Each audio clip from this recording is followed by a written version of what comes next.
abogados más destacados en materia laboral de la República Dominicana. Es director del Instituto Dominicano, del desaparecido Instituto Dominicano de Seguros Sociales, en el gobierno, en el primer gobierno del Partido de la Liberación Dominicana 96-2000.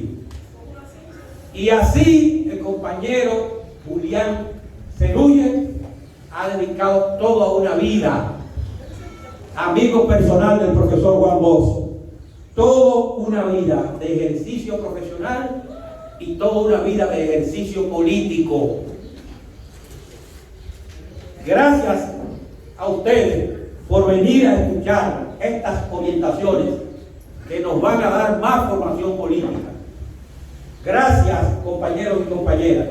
Con ustedes, el compañero Julián Cerulle.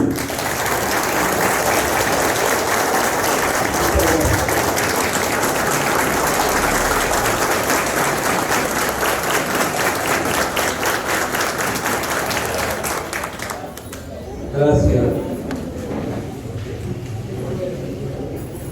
A los dirigentes del Comité Político Central, de la Dirección Provincial, Municipal y de los intermedios, un saludo. Para no empezar bajo un esquema torcido, mi presencia es el resultado de una invitación para compartir con ustedes sobre un tema determinado. No soy miembro del Comité Central ni milito en estos momentos en ningún partido político. Indiscutiblemente susciten lazos sentimentales muy fuertes con lo que fue mi vida partidista por espacio de 37 años en el PLD.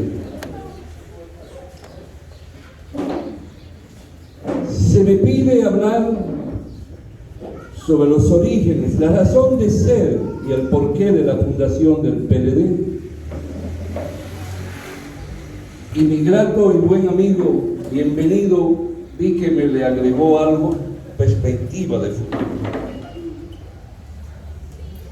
Le agradezco a Justo haber tenido el coraje y la decisión de motivar este encuentro, porque no es fácil invitar al PLD a un extraño para hablar en estos momentos.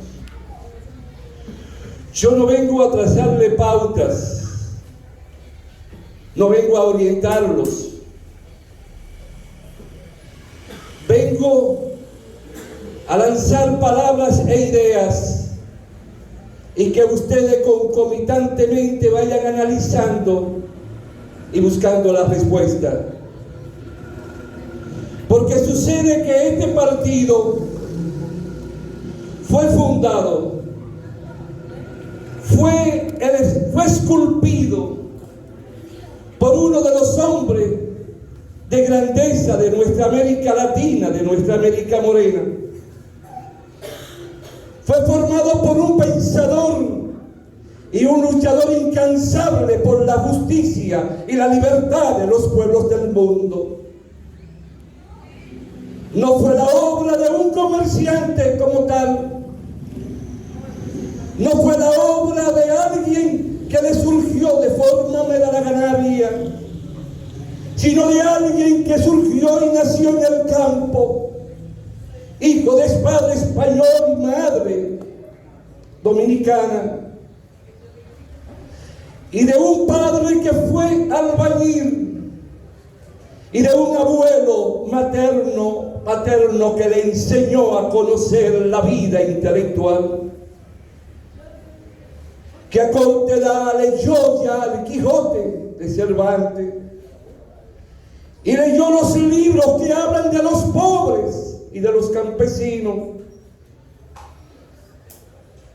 Aprendió tanto a amar y conocer los pobres de su pueblo y del mundo, que un día confesó en uno de sus escritos que jamás sus dedos se moverían para escribir una prosa para una hija de un rico o de un rico, porque sus dedos solo se podían mover para cantarle el renacer de las reivindicaciones de los derechos fundamentales de los que más sufren en nuestro pueblo.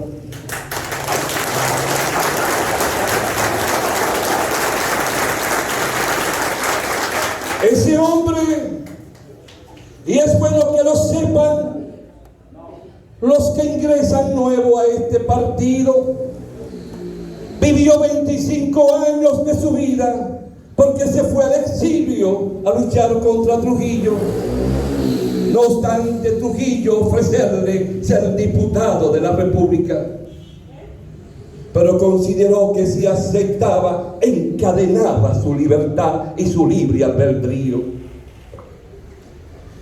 Ese hombre en el exilio vivió muchos años en Cuba, pero también vivió en Venezuela, vivió en Chile, vivió en determinadas islas del Caribe e inglesa, vivió en Costa Rica, y en cada país que vivió le dejó un regalo. Le dejó a Venezuela el Bolívar para niños. Le dejó a Costa Rica, que no tenía un libro de historia, una cartilla de historia de su país. Y ese hombre, en su lucha incansable, tuvo una pequeña fábrica de hacer baterías en Santiago de Chile y la patentizó.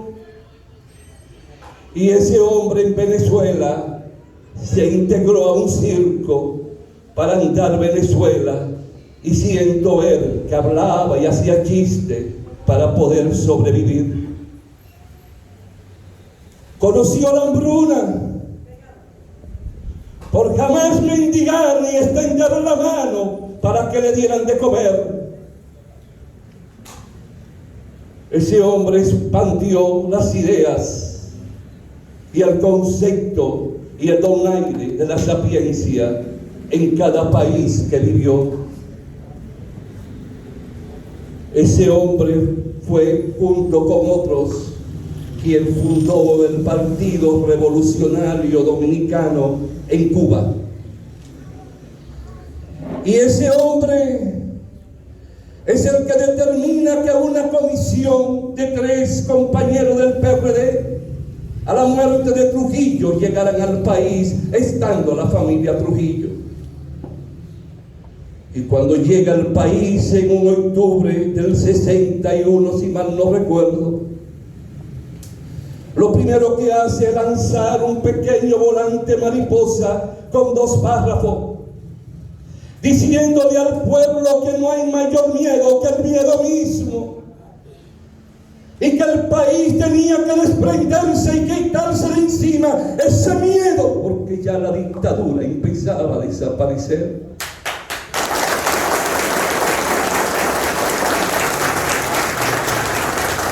Y si Juan Bosch estuviera vivo y estuviera este micrófono en su mano izquierda, le dijera lo mismo a ustedes, que ese volante tienen que tenerlo en su mano porque a ustedes tienen miedo.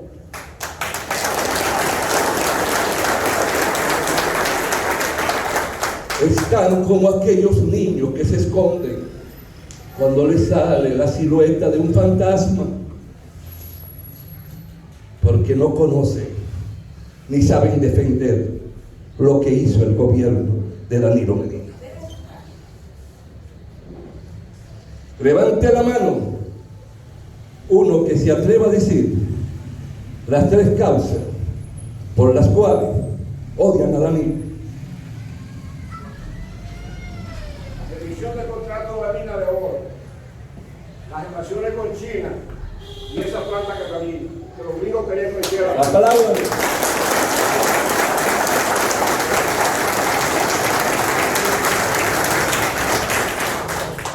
Pero así nació el partido. Por eso dio la respuesta. De una vez. Porque hay una diferencia en que el partido, para nacer, los primeros miembros, Rafael Alburquerque, Jorge Botello, doña Milagro, la sobrina, y otros más, tuvieron que someterse al escrutinio de un círculo de estudio. Para ser miembro en el PLD había que pasar por un círculo de estudio. ¿Y qué era un círculo de estudio? El círculo de estudio te enseña a pensar y a conocer tu historia. El círculo de estudio te enseña a saber dónde vive, porque te enseña la geografía de tu país. Y el círculo de estudio te enseña a razonar de por qué se vive en la pobreza y el desempleo y por qué no hay un sistema de salud que responda realmente a los intereses de las grandes mayorías. ¿Por qué? Porque el círculo de estudio te enseña a conocer economía, te habla de sociología, te habla de política, pero de forma sencilla. Y si ese círculo de estudio hay un analfabeto, uno que no sabe leer ni escribir, entonces nosotros tenemos que leer y estudiar el folleto, que eran unos folletitos que escribió don Juan en voz alta, para que el analfabeto lo escuchara y nosotros analizarle y explicarle. Y el que leía el folleto eran como 14 folletos, ¿verdad? De temas sobre Haití. Ahora se habla mucho de Haití, pero en esos folletos está la respuesta de Haití. No hay que implementar el odio, porque donde hay un corazón que sufre, tiene que tener el corazón de uno. Y hay una carta muy bella de don Juan, dirigida a 3 grandes amigos que estuvieron en Cuba para el 53. Y don Juan sintió que ellos expresaban odio sobre Haití, hacia Haití, y fija su posición. En esos círculos de estudio, el hombre y la mujer, el joven, empezaba a enamorarse de la lectura, a conocer otra literatura, una bonita novela, a conocer la historia de su pueblo, porque eran debates que se daban. Éramos hermanos. En el partido surgió la idea, amamantada por Juan Bosch, donde Bienvenido y yo podíamos tener diferencia social, intelectual, académica, pero éramos hermanos. Teníamos que amarnos, teníamos que ser solidarios. No existía la palabra individualista, el ego, el yo no existía.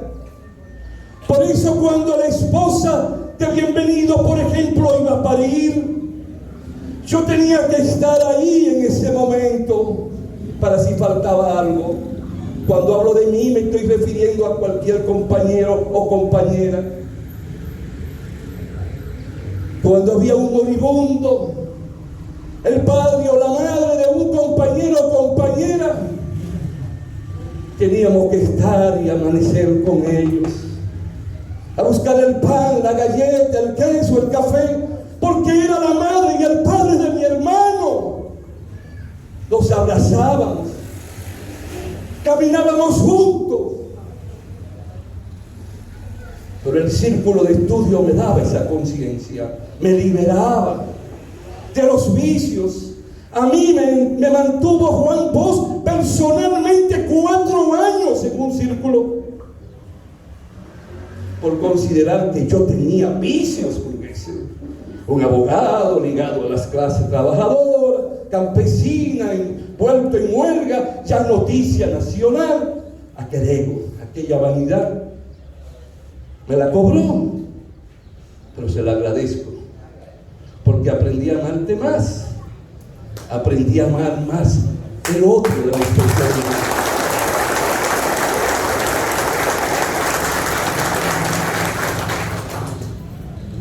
Ese círculo de estudio, recuerdo que mi hijo mayor que está aquí, que ahora es miembro, él sí es miembro del Comité Central, a los 4 años me acompañaba allá más allá de Pekín, a la Ceibita, donde conseguí un señor mayor alto, de estatura alta, de nombre Sommer. Tiene muchos hijos. La Ceibita murió. Sí. No había luz eléctrica. La verja era de alambre como en el campo. Y yo llegué allí y lo constaté. Y al constatarlo, solo él conocía allí. Y llegaba en la noche a llevarle el periódico. Él lo alimentando y motivando a que fuera circulista. Y entonces nos sentábamos en el frente de la casa. Y en la oscuridad, cuando pasaba uno, yo alzaba la voz. Aquel se paraba. Cuando venía otro, alzaba un chin más la voz. Ese se paraba. Un día, para no cansarle, habían como 30 frente a la casa. ¿El por qué? Porque eso nos enseñó Juan Bosch, preparando unos temas sobre Jesús de Nazaret para unas alocuciones en Semana Santa. Me encuentro que Juan Bosch hizo lo mismo que Jesús. Formó un comité político. Jesús tenía un comité político de 12 apóstoles. Al poco tiempo Jesús tenía otra estructura humana de 60 personas, pero lo envió a predicar al mundo por toda parte. Y para eso fuimos esculpidos,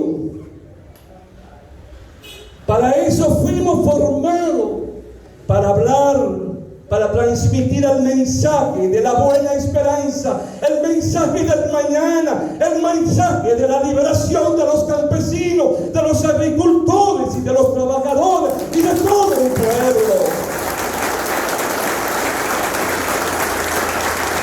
Fuimos mensajeros de la libertad, fuimos mensajeros de la dignidad humana.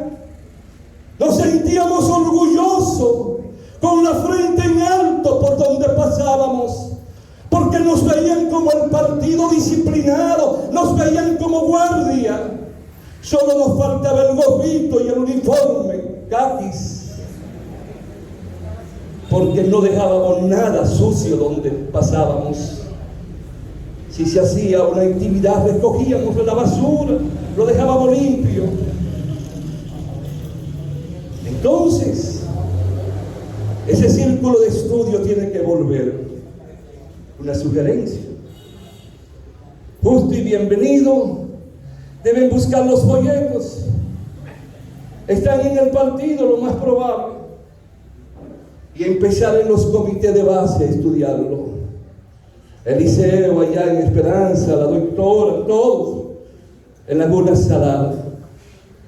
Formar hombres y mujeres con herramientas para poder hablar, para poder rebatirle la mentira a los cobardes que engañan a nuestro pueblo con mentiras y mentiras. Despertar la verdad hacia un pueblo, integrar el pueblo. Pero para integrar el pueblo hay que tener un partido estructurado, disciplinado, con convencimiento y con conciencia patria. El partido no nació para alimentar riquezas a nadie. El partido nació para esculpir una sociedad, un pueblo, para integrar a un pueblo y desde el poder disciplinado poder luchar por ese pueblo. Abrir miles de escuelas con miles de aulas. Crear una política de seguridad social no privatizada, sino estatizada, que sea el Estado el responsable de la educación y la salud de un pueblo. Eso no se privatiza, como no se privatiza el agua, como no se privatiza la energía eléctrica.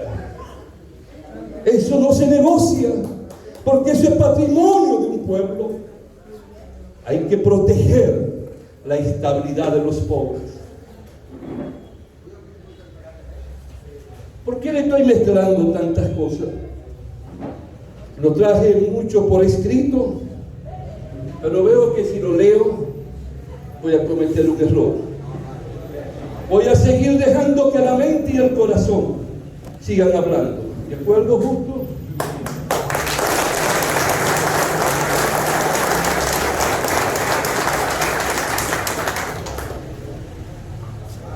Por allí le hablé de los círculos. Y para ser miembro había que ser circulista. Y le hablé de los analfabetos que eran circulistas y cómo lo preparábamos. Hoy le decía a Nina, bienvenido, y a otros compañeros, le decía que tuvimos nosotros en Santiago, por ejemplo, un analfabeto que vendía plátanos. Se llamó Héctor, vivía en Pekín. Todos los días pasaba por el frente de mi oficina anunciando y pregonando la venta de plátanos.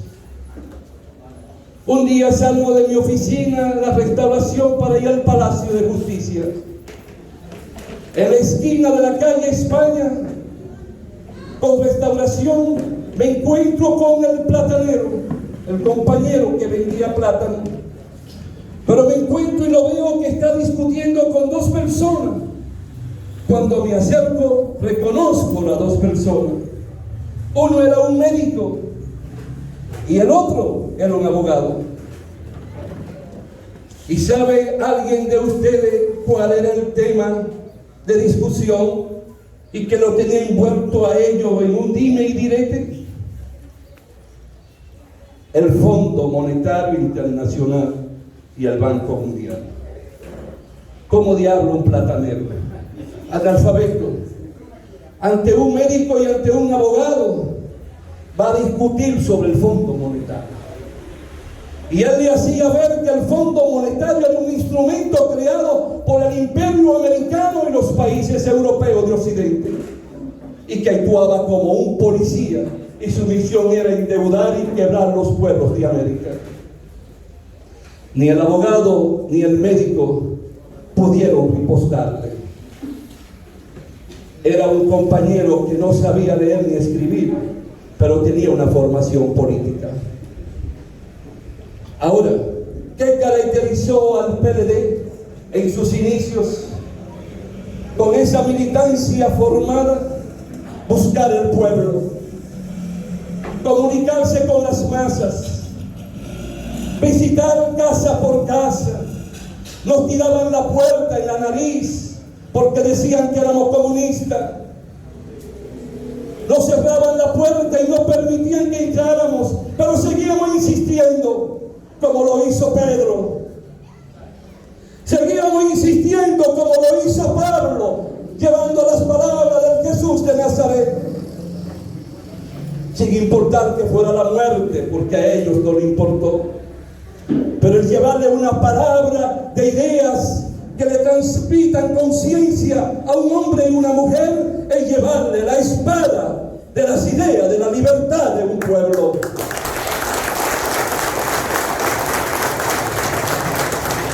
Pero eso no basta si no sabemos comunicar nuestras ideas y lo que aprendemos, a debatir, a confrontar palabras e ideas con los demás, sin importar de qué partido y qué color, sin importar su creencia religiosa. Son seres humanos y nuestro deber es hacerle ver si están o no están equivocados.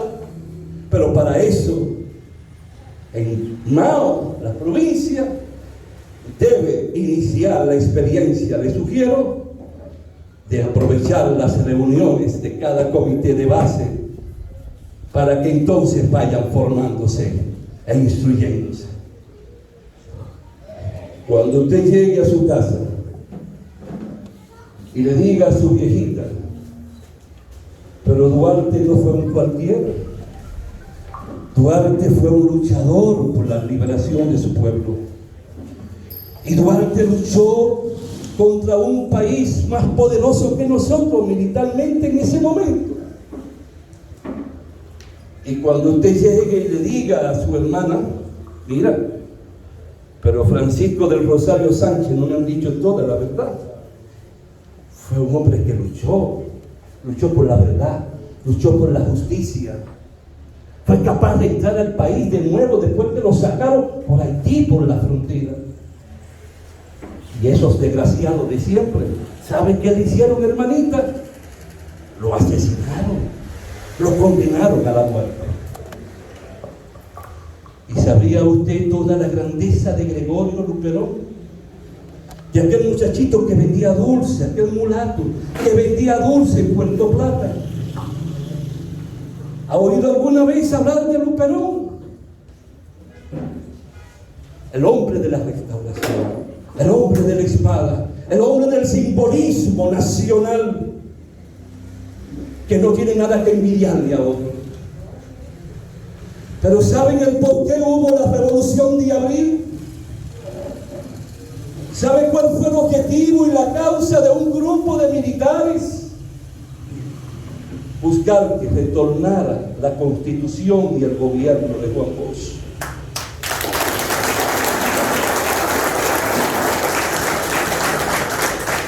Con la fuerza enemiga de los pueblos del mundo, y contra lo cual luchó Juan Bosch, no lo hicieron permisible porque nos invadieron por tercera vez. No, hay que enseñarle a los hombres y mujeres que están en el PLD. Yo no lucho en el partido para que me den un puesto. Yo no lucho para que me pasen un cheque sin trabajar, porque eso es robarle al pueblo. Ese es un vago. Yo lucho porque hayan escuelas. Yo lucho porque hayan hospitales y médicos y profesores nobles y dignos que despierten la conciencia y el deseo de vivir en esta tierra a nuestros hijos y a nuestros nietos. Yo lucho en política por la transformación de las estructuras arcaicas y podridas de mi pueblo. Yo lucho para que no aparezca un desgraciado que atente contra el patrimonio del pueblo dominicano. Eso tengo que decirlo. Eso le cabe a todo el mundo. Tener los ojos abiertos. Pero el que esté libre de pecado, que tire la primera piedra. El PLD fue y tiene una historia. No permitan que muera esa historia. Él lo dijo. Punta Catalina significó una piedra en el zapato del capital español y norteamericano, de las grandes empresas que tienen el dominio y el control de la energía eléctrica en nuestro país.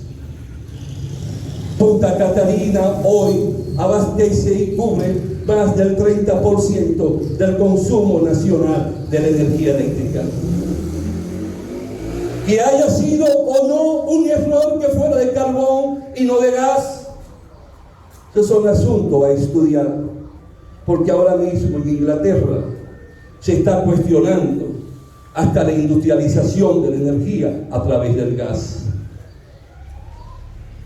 Son asuntos técnicos, pero de acuerdo a las palabras del presidente y las palabras del presidente del Consejo de Punta Catalina, aquello que era diabólico, hoy hay que protegerlo.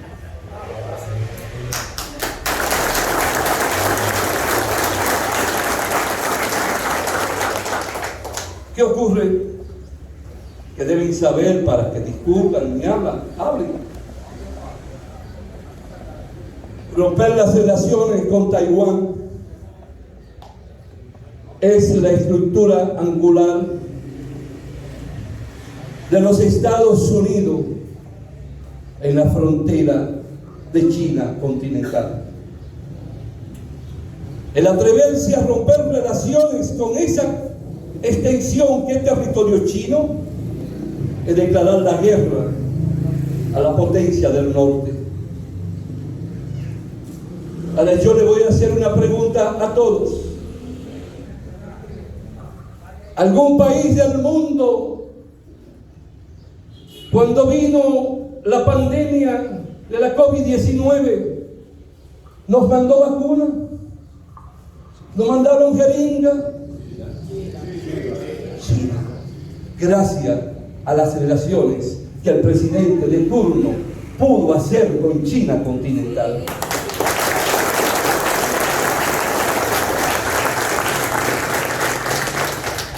Los hombres tengan los testículos bien puestos para defender su verdad. Y las mujeres tengan los salarios bien puestos para defender su verdad. La política es una guerra permanente. Y es una guerra constante.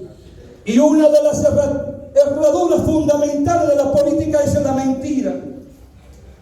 Y fue la obra de uno de los artífices de la era hitleriana de hacer la repetición de una mentira, convertirla en una verdad.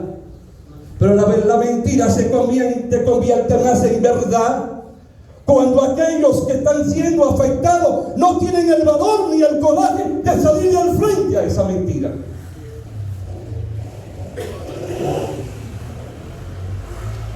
¿Lo estamos entendiendo?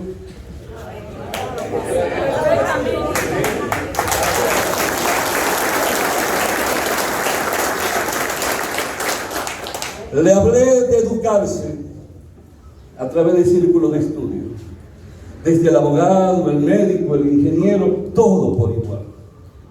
Porque en el círculo de estudio, en el comité de base, hay obreros, hay campesinos, hay intelectuales, pero ahí somos iguales. Ahí no hay diferencia de clase. Porque lo que me van a enseñar aquí, me lo van a enseñar en Higüey, y me lo van a enseñar en Samaná, y me lo van a enseñar en Montecristi, y me lo van a enseñar en Santiago. Y eso ocurre que al cabo de 3 meses todos vamos a estar hablando el mismo idioma en las ideas y en los conceptos.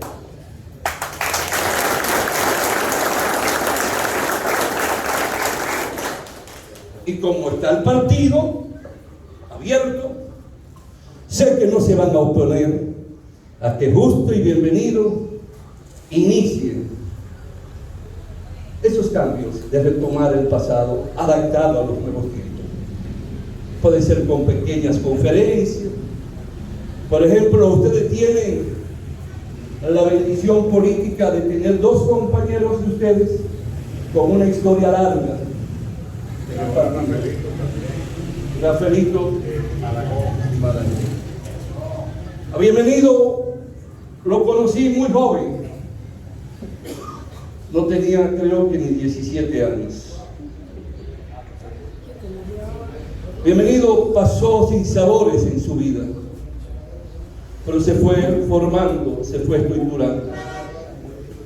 Justo era parte de la seguridad del partido en Santiago, pero también era parte de la seguridad del presidente cuando no era presidente. Y me consta que hay veces que Justo tuvo que, lo llamaban, y tenía que irse a la capital sin tener el dinero para pagar el pasaje, ni para poder comprar un pedazo de salchichón con una galletita. Todo lo hacía por lealtad a su partido, por amor a su partido. Pero el partido formó a Bienvenido, formó a Justo. Bienvenido fue cónsul en Nueva York. Se ganó el cariño y el respeto de la colonia.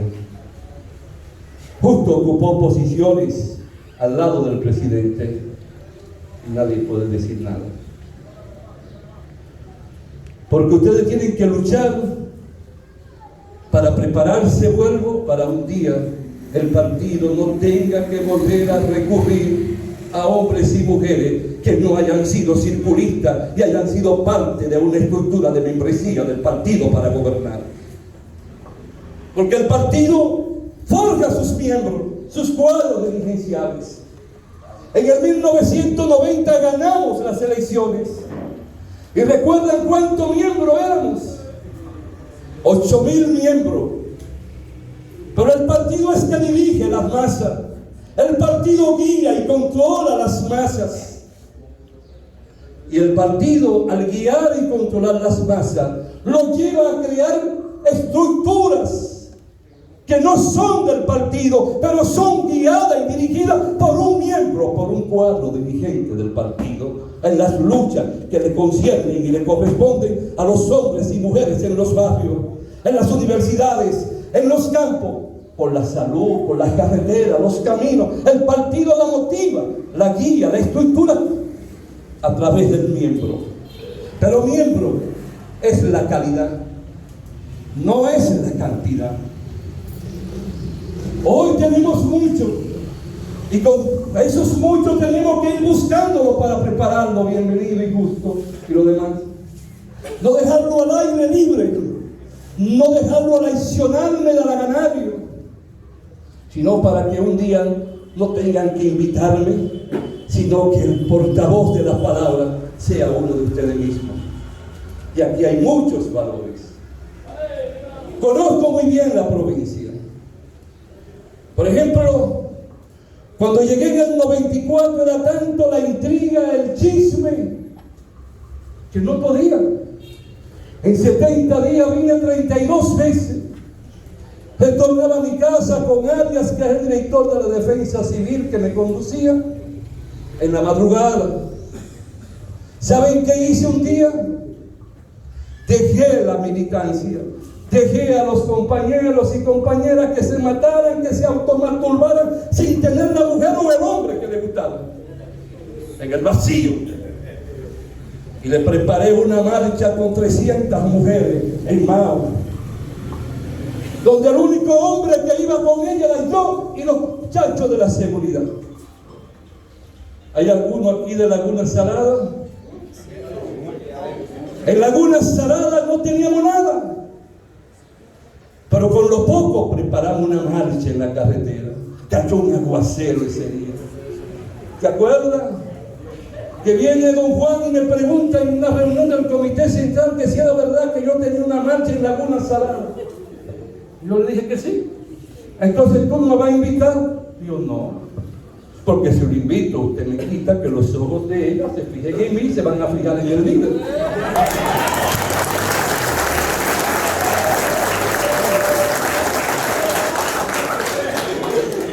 ¿Te acuerdas, Eliseo? Y ahí se prendió el partido.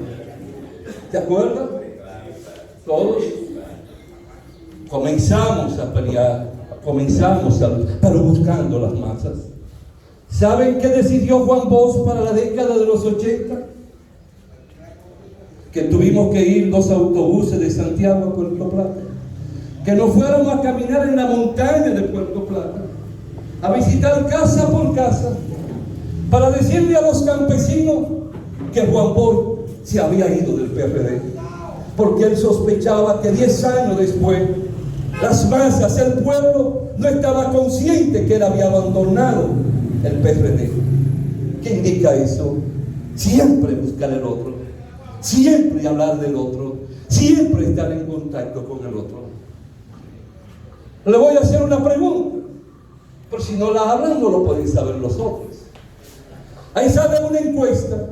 Las encuestas hay que verlas siempre como un sistema, un concepto científico para ver por dónde voy, qué pasa, si hay falla o no hay falla.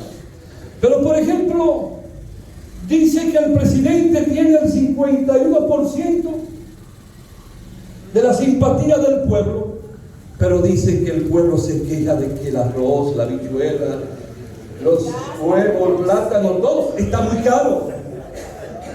Se queja de que no tiene respuesta en la salud.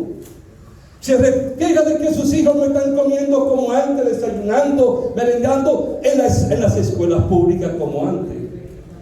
Entonces, ¿cómo diablo, si la barriga está vacía, cómo diablo va a tener la simpatía del pueblo?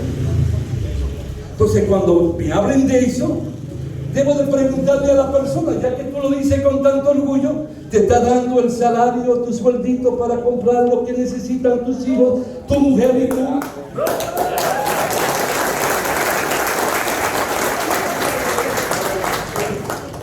No deben perder tiempo.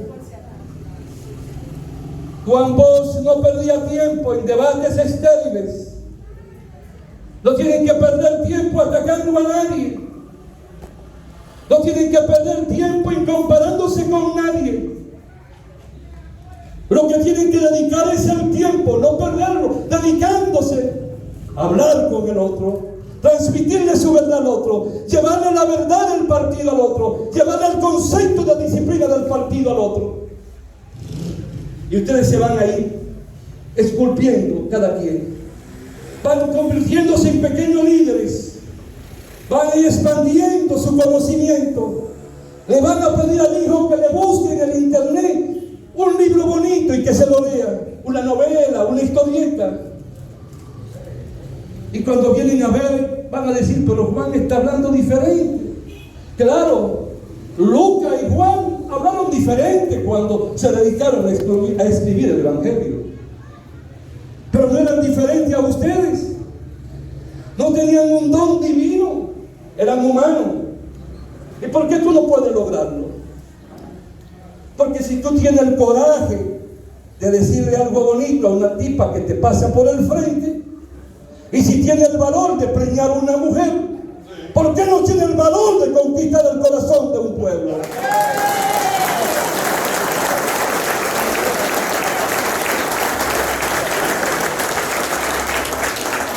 Es igual que a la mujer. La mujer padece con dolor en el campo todavía. Entonces van a decir a mí que la mujer no tiene la fuerza y el valor para poder dirigir unas 50, no digo el nombre para que no digan que estamos llamando a una insurrección. Es un ejemplo. No, también la mujer tiene valor y tiene que jugar su papel. No le voy a cansar, llevo ya 40 minutos, ¿verdad? Estamos muy cómodos. Tenía tiempo que no hablaba de política en público. Tenía miedo venir a donde ustedes. Ahí fallara. Lo traje hasta por escrito. Muchas cosas. Mire, la primera partida que tuvo el PLD de personas que se fueron fue una época, la primera, donde el primer secretario general, a quien quisimos mucho y seguimos recordando con amor, se fueron. Cuando ese grupo se fue y llevaron hasta los tribunales, el partido creció más. Después vino, había algunos hermanos apellidos Fiallo, muchachos extraordinarios, no sé si Altinoa, no sé si están vivos, ¿no? Se fueron, eran brillantes, creó un gran impacto porque eran los hijos de la intelectualidad dominicana. Sí. El partido creció más. Cuando se fue Franklin Almeida y otros por ahí que lo queremos mucho, que el partido creció más. Cuando se fue Alburquerque con un grupo, el partido creció más.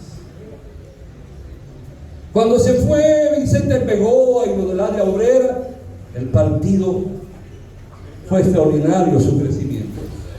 Por una razón muy sencilla, que es que llega un momento que el otro se cree un líder, pero no mueve masa, no guía masa, pero está obstaculizando que otros cuadros puedan ascender y lo sustituyan. No teman ni se acobarden por los que decidieron irse. Se fueron no por una ideología, no por principios humanistas, se fueron por intereses personales. Si hubiese ganado Francisco Domínguez Brito, el que fue senador no se hubiese ido, porque hasta el día de las elecciones estuvo en Baitoa buscando votos. Pero salió su rival, el rival que se formó. Hay uno de Navarrete que se fue, porque no le dieron la vicepresidencia, no sé si municipal o provincial. Provincial. Es un interés particular. Si no soy yo, ¿por qué no yo? ¿Y dónde está el parecer de los demás? Se fue el que era director de Corazán, buen hombre. ¿Por qué? Porque no iba a ganar la sindicatura. Y tuvo que buscar para que se vean que es importante y se vende como importante. No estoy hablando mal de nadie. Todo el que se va no ha sido por asunto ideológico, ha sido por un asunto personal, de interés particular, de ego, de ese yo, de ese maldito yo. Nunca se dice yo, se dice nosotros. Nunca se dice usted, se dice tú, para que no haya distancia entre uno y el otro. Estamos aprendiendo, ¿verdad? Ya usted no va a decir usted, va a decir tú. No va a decir yo, nosotros, llama todo. Para eso es un partido, es una escuela. El partido es como la esposa, es como el esposo, es como la abuelita, es como el abuelo. Nos ayudamos todo, compartimos todo. Solo me resta decirle, amen su partido, ámenlo y defiéndanlo. Si algo no le gusta, debátanlo, discútanlo. No piensen en los que se fueron, piensen en los que vendrán, porque lo traerán ustedes y surgirá una gran gracia.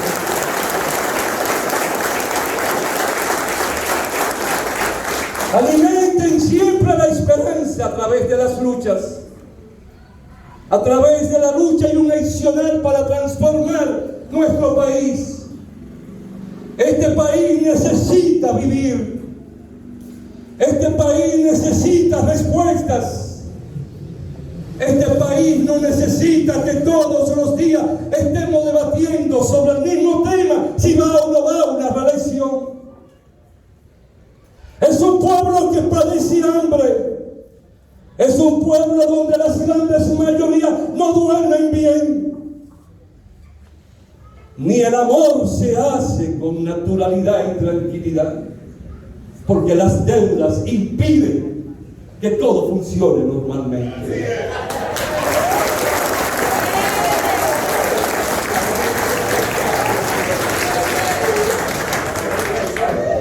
Cada que le digo eso, me acuerdo un domingo en el local del sindicato de la tabacalera en la Estrella Sadalá. Se iba a debatir y decidir si se iba a una huelga el lunes en la tabacalera. ¿Alguien se recuerda de la tabacalera, del cigarrillo musical? Entonces el secretario general, un hombre noble y bueno, me dice: Julián, no van a aprobar lo de la huelga. ¿Por qué nadie me aplaudió? Entonces me dice: tú tienes que hablar. Le pido que no graben esto, por favor. Por favor. Va a pausar. Me quiere matar, mi hermano, mi cuarto hermano. Y mi hijo por allí dice: papá, tú no vas a cambiar. No, hay que hablar llanamente con el pueblo. Y no olviden, Juan Bosch le transmitió al PLD desde su fundación, para que vean el alcance del pensamiento, que donde quiera que hubiese pueblos que se levantaran por sus derechos, ahí tenía que estar el PLD. El PLD no es patrimonio de ustedes. Ustedes son fichas de un momento transitorio del andar de la vida. El país necesita que le dejen un legado. Los errores, recapacitar ante los errores. Las debilidades, tomar medidas para que no se repitan las debilidades. China continental, antes de llegar al poder del presidente Xi Jinping, vivió momentos difíciles, momentos crueles, porque se volvieron locos muchos dirigentes. Pero el partido en China, que tiene disciplina y metodología, nosotros muy parecidos en lo que debe de ser un partido, le buscaron respuesta. No se perdonó a nadie que no fuera leal al partido. El problema es que ahora mismo no podemos hablar de lealtad y deslealtad, porque hasta que una persona no tenga una sentencia condenándolo, con una sentencia definitiva e irrevocable, hay una presunción a su favor. Pero nuestro deber es comprender por qué acusan, que hubo, que no hubo. Aprender también la lección. Hay que ser crítico y autocrítico. Nunca teman. Y el día que aparezca el primero de aparecer, se le pide perdón al pueblo. Como lo hizo el Papa, que le pidió perdón al presidente de México por todos los crímenes que motivó la Iglesia en los tiempos de la colonia. Me retiro diciéndole, no le he hablado a nombre del PLD, he venido a dar una conferencia y a decirle lo que debe ser y cómo debe ser un partido de la naturaleza y objetivo por los cuales Juan Bosch lo formó. Tienen un futuro no muy lejano. Pueden y están llamados a retornar al poder, pero para eso se necesita que el cerebro, los brazos, las manos y los pies de cada uno de ustedes y de sus militantes se pongan en movimiento, sin miedo, sin temor, sin cobardía, sino buscar la verdad y transmitir la verdad al pueblo. Muchas gracias.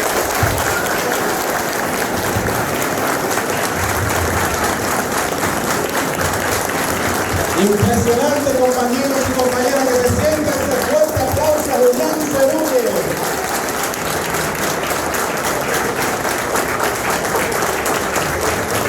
Espectacular. Muy bien, siéntese, compañeros, un minutito.